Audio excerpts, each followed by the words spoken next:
Mix बार Pallavi recording studio मठिया मोड़।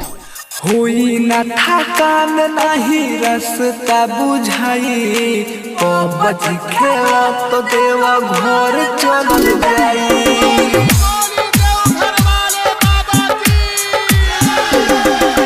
बाबा करी है कृपा नहीं पौआ दुखाई बज खेला तो देवा घर चल जाई।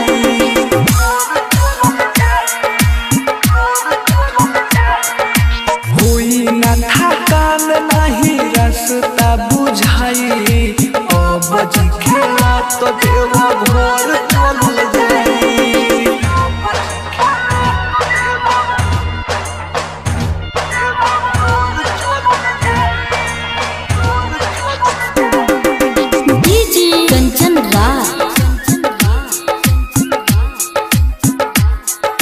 नीम चौक चौसीमा वैशाली।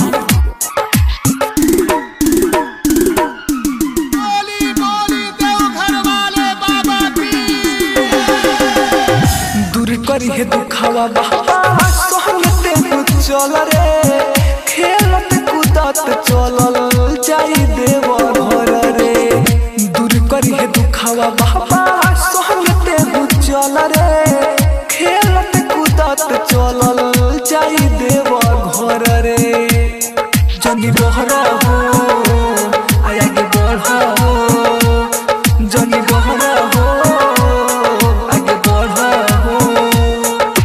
कृपा करी हे बाबा सुखवा घरे तुहरो आई बज खेला तो देवा घर चल जाई।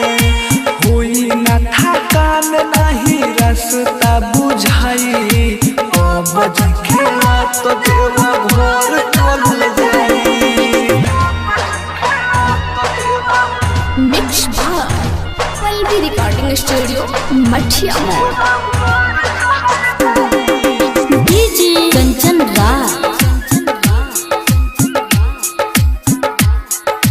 नीम चौक चौसीमा वैशाली।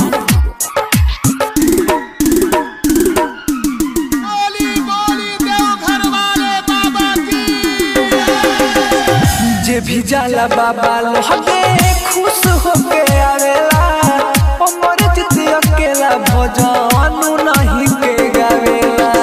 जे भी जाला बाबा लहगे खुश होके आवेला अमर जित अकेला भजन नहीं के गावेला।